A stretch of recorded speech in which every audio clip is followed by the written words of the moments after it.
নমস্কার বন্ধুরা। আজ বন্ধুরা আমি দুধ রসমালাই পিঠে বানিয়ে দেখাবো। আর এই পিঠেটা খেতে কিন্তু ভীষণ ভালো লাগে আর বানাতেও একদম সোজা। আর আপনারা দেখুন আমি কিভাবে এই পিঠেটা বানাই।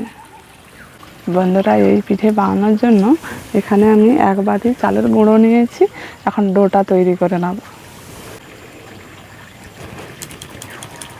পরিমাণ মতো লবণটা দিয়ে দিচ্ছি, আর বেশি কিছু লাগবে না, লবণ দিয়ে ডোটা করে নেব। এখানে আমি ফুটন্ত গরম জল নিয়েছি, অল্প অল্প করে দিয়ে ডোটা করে নেব।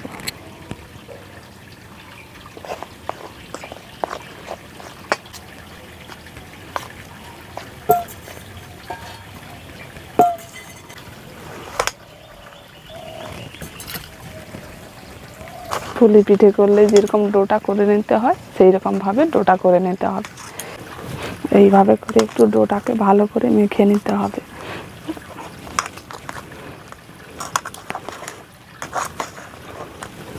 পাঁচ মিনিট ধরে আমি ভালো করে মেখে একটি ডো তৈরি করে নিয়েছি। দেখুন কতটা নরম আছে।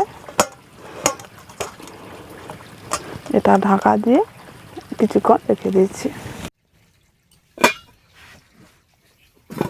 পুরটা তৈরি করার জন্য 500 গ্রাম দুধ নিয়েছি, এখন কড়ার মধ্যে দিয়ে দিচ্ছি।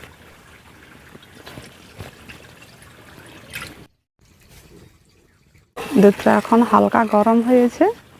এবার এর মধ্যে আমি গুঁড়ো দুধ দিয়ে দিচ্ছি।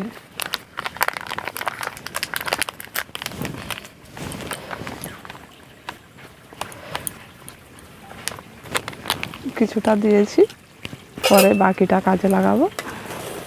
হালকা গরম দুধের মধ্যে এই গুঁড়ো দুধ দিলে সঙ্গে সঙ্গে দুধের সঙ্গে ভালো মিশে যায়। আর বেশি গরম হলে তখন কিন্তু দানা ভাব রয়ে যায়। ওই গরম দুধের মধ্যে 3টে এলাচ ফাটিয়ে দিয়ে দিচ্ছি। ওই গরম দুধের মধ্যে 1 মুঠো চিনি দিয়ে দিচ্ছি। নাড়াচাড়া করে চিনিটাকে খুব ভালো করে গলিয়ে নিচ্ছি। পুরের রঙটা ভালো আনার জন্য একটু খেজুর গুঁড়ো দিয়ে দিচ্ছি।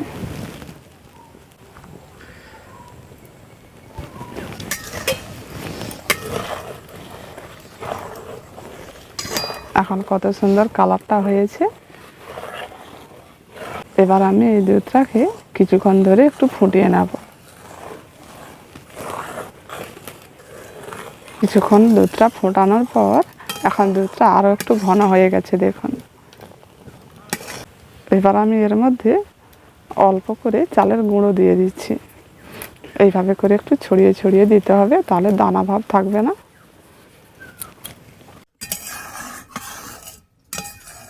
এইভাবে একটু নাড়াচাড়া করে এই পুরটাকে একটু গাঢ় করে নেব। আর খুব হালকা আঁচে কিন্তু এই পুরটাকে তৈরি করতে হবে।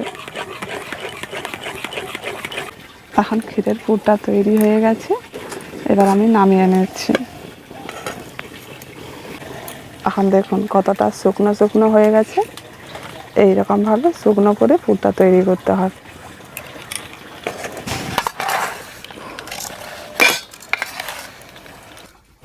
পুরটাকে এখন গোল গোল করে নিচ্ছি। গোল করে নিলে পরে আমাদের সুবিধে হয়।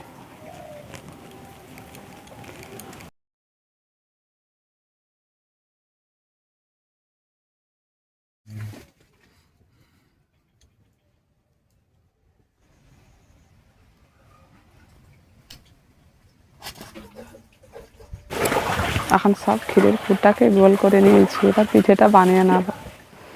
এবার ডো থেকে আমি একটু অল্প করে কেটে নিচ্ছি, একটু পাতলা করে খুলি তৈরি করে নেব। এবার আমি এই ক্ষীরের পুর একটা দিয়ে আবার আস্তে আস্তে করে এইভাবে করে মুড়ে আবার গোল করে নেব,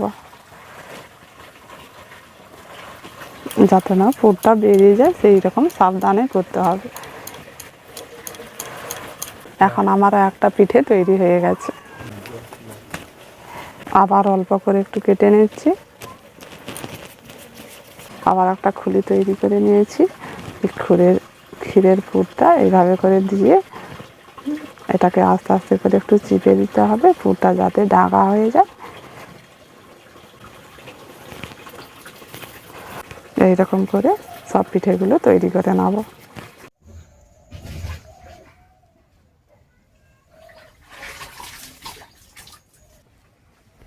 এদিকে আমি উনুনের উপর একটা কড়া বসিয়ে দিচ্ছি। ওই কড়াতে আমি 1 লিটার একটু কম হবে দুধ দিয়ে দিচ্ছি।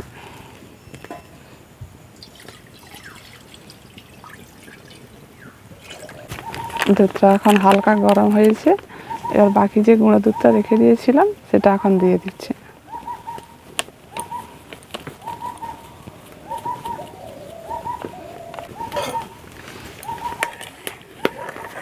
ভালো করে এখন মিশিয়ে নিচ্ছি।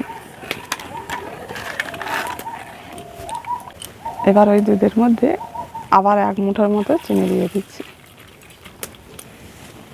চিনিটা দিয়ে দুধটাকে একটু ভালো করে নাড়াচাড়া করে ফুটিয়ে নেব।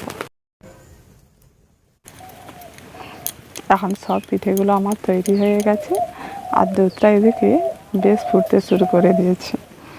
এবার আমি পিঠেগুলো দিয়ে দেব। পিঠেগুলো কত সুন্দর গোল গোল রসগোল্লার মতো হয়ে গেছে। এবার আমি পিঠেগুলো একটু একটু করে দুধের মধ্যে দিয়ে দিচ্ছি।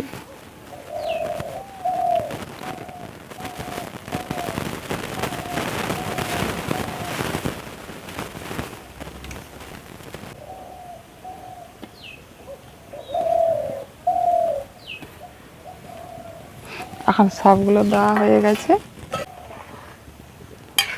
বেশি কিন্তু প্রথমে নাড়াচাড়া করা চলবে না, একটু ফোটানোর পর তারপর নাড়াচাড়া করে নিতে হবে। এটাকে হালকা হাতে একটু নাড়াচাড়া করে নিচ্ছি। 8 থেকে 10 মিনিটের মতো এটাকে ভালো করে ফুটিয়ে নিতে হবে।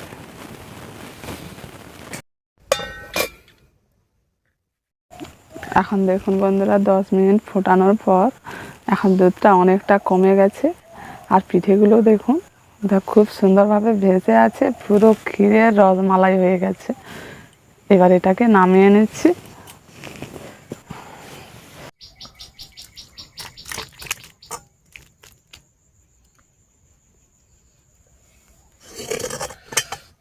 এই রসমালাই পিঠেগুলো খেতে কিন্তু ভীষণ ভালো লাগে। বন্ধুরা একবার অন্তত বানিয়ে দেখবেন, আমার কথা না বিশ্বাস হয় খেয়ে বলবেন। পিঠেগুলো খুব সুন্দর হয়েছে, দেখুন পিঠের ভিতরটা কেমন সুন্দর হয়েছে দেখুন।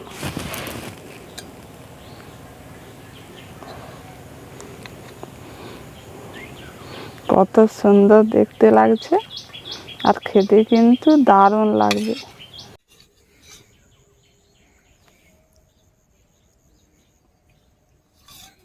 খুব সুন্দর লাগছে বন্ধুরা, একবার অন্তত বানিয়ে দেখবেন আর বানিয়ে খেয়ে দেখবেন কেমন লেগেছে, কমেন্ট করে জানাবেন।